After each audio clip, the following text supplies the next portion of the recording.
Hello வணக்கம். நம்ம இன்றைக்கி விருச்சிக ராசிக்கு இந்த 2025ஆம் வருடம் எப்படி இருக்குது அப்படிங்கிறத பற்றி தான் பார்க்க போகிறோம். இந்த வீடியோவோட கடைசியில் விருச்சிக ராசிக்காரர்களுக்கு ஏற்படுற பிரச்சனையிலேருந்து தப்பிக்கிறதுக்காகவும் உங்களுக்கு திடீர் அதிர்ஷ்டங்கள் ஏற்படுறதுக்காகவும் சில பரிகாரங்களை நான் சொல்லியிருக்கேன். அதனால் வீடியோ முழுவதும் பாருங்கள். நம்ம தலைப்பை பார்க்குறதுக்கு முன்னாடி நம்ம சேனலை சப்ஸ்கிரைப் பண்ணுங்கள். அப்படி பெல் பட்டனையும் கிளிக் பண்ணுங்கள். அப்படின்னா தான் அடுத்தடுத்து போடக்கூடிய வீடியோக்கள் எளிதில் உங்களை வந்து அடையும். வாங்க நம்ம இப்போ ராசி பலன் என்ன அப்படிங்கிறத பார்க்கலாம். விருச்சிக ராசி. பொதுவாகவே விருச்சிக ராசிக்கு இப்போ குரு பார்வை கிடச்சிட்ருக்கு. அதாவது ரிஷபத்திலிருந்து குரு பகவான் விருச்சிக ராசியை பார்த்துட்ருக்காரு அப்படிங்கிறது தான் இங்கே உண்மை. இந்த குரு பார்வைங்கிறது உங்களுக்கு மே மாதம் வரைக்குமே தொடரும். கிட்டத்தட்ட ஏப்ரல் மே மாதங்கள் வரைக்கும் குரு பார்வை இருக்கும். அதன் பின்பு பார்த்திங்கன்னா குருவானவர் வந்து 8ஆம் இடத்திற்கு போயிடுவார். சரி, இந்த 2025ஆம் வருடம் முதல் 6 மாதங்கள் குரு பார்வை கிடைக்கிது. இதனால் மிகப்பெரிய யோகங்கள் கிடைக்குமான்னு கேட்டிங்கன்னா, அந்த இரண்டாவது பகுதின்னு சொல்லப்படக்கூடிய மேக்கு அப்புறம் மே டு டிசம்பரில் தான் உங்களுக்கு மிகுந்த யோகங்கள் நடக்கும். ஏன் இப்போ நடக்காது? ஜனவரியிலேருந்து மே மாதம் வரைக்கும் என்ன பலன்கள் நடக்கும் அப்படின்னு கேட்டிங்கன்னா, குருவை விட உங்கள் ராசிநாதன் வந்து மிகவும் முக்கியம். அவர் வந்து நீச நிலைமையிலையும் வக்ர நிலைமையிலையும் மிதுனத்திலையும் கடகத்திலையும் மாறி மாறி போயிட்டுருப்பார் மே மாதம் வரைக்கும். ராசிநாதன் பொதுவாகவே நீச நிலை அடையிறதும் வக்ர நிலை அடையிறதும் நல்ல கிரக நிலை கிடையாது. இருந்தாலுமே அது மோசமான பலன்களை ஏற்படுத்துமான்னு கேட்டால் அதை தடுத்து நிறுத்துறது தான் வந்து குரு பார்வைங்க. குரு வந்து கரெக்டாக 7ஆம் இடத்துல இருக்கிற வரை அவர் அந்த மாதிரி போயிட்டு வந்துட்டுருப்பார். அதன் பின்பு வந்து 10ஆம் இடத்திற்கு போக ஆரம்பிச்சிருவார். அதன் பின்பு உங்கள் பிரச்சனைகள்லாம் வந்து தீர ஆரம்பிச்சிடும். உங்களுக்கு மிகுந்த நல்ல பலன்கள் நடக்க ஆரம்பிக்கும். ஏற்கனவே விருச்சிக ராசிக்கு ராசிநாதன் வந்து கடந்த 2 மாதங்களாக நீச நிலைமையில் போகிறதும் திரும்ப வக்ரமாகி மிதுனத்துக்கு போகிறதும் இந்த மாதிரியான சூழ்நிலைகள்லாம் நடந்துகிட்ருக்கு.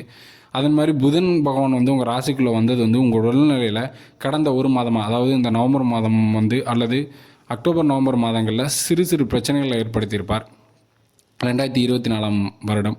இந்த 2025ஆம் வருடம் முழுவதுமே மே மாதத்திற்கு பின்பு உங்கள் ராசிநாதன் நல்ல நிலைமையை அடையிறதுனால உங்களுக்கு மிகுந்த யோக பலன்கள் கிடைக்கும். அதில் எந்த மாற்றமும் இல்லை. மே மாதத்திற்கு பின்பு ஒரு இடத்துல இருந்து வெளி இடத்துக்கு போய் வேலை செய்யணும்னு நினைக்கிறவங்க, வெளி இடத்துக்கு போய் படிக்கணும்னு நினைக்கிறவங்களுக்கு அது எல்லாமே உங்களுக்கு ஏற்ற மாதிரியான இடங்கள், வேலையோ அல்லது படிக்கிறதுக்கான வாய்ப்புகளோ கிடச்சி நீங்கள் வெளி இடத்துக்கு மூவ் ஆவீங்க.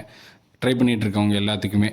அதன் பின் பார்த்திங்கன்னா மாணவர்களுக்கும் வந்து ஒரு நல்ல செய்தி, அதாவது நினச்ச குரூப் எடுக்கிறது, மேற்படிப்புக்காக முயற்சி பண்ணிகிட்டு இருந்தவங்களுக்கு நினச்ச மாதிரியான படிப்பு சம்மந்தமான விஷயங்கள்லாம் நடக்கிறது. அதன் பின்பு பார்த்திங்கன்னா தொழில் வேலை அமைப்புகளில் இருக்கக்கூடிய எல்லாத்துக்குமே மே மாதத்திற்கு பின்பு உங்களுக்கு மனசுக்கு பிடிச்ச மாதிரியான தொழில் வேலை அமைப்புகள்லாம் வந்து அமையும். இல்லை எந்தவித மாற்றமும் இல்லை.